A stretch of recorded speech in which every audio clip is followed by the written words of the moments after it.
Right, it's the 2nd of February. Just finished early at work. Beautiful day. And there's the boat. I'm sort of considering calling a Cassiopeia,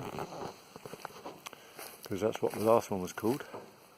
It's frost on the ground, but beautiful weather. I have to mind I don't slip here. This is where the boat is lying, in a place called Strusshavn. Not many boats here, and this is the biggest one basically that it can take. So today I'm going to try putting the sails on. I hope they work.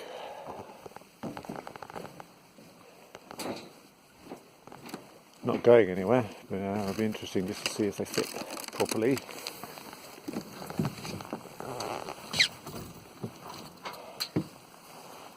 And if there's any big holes.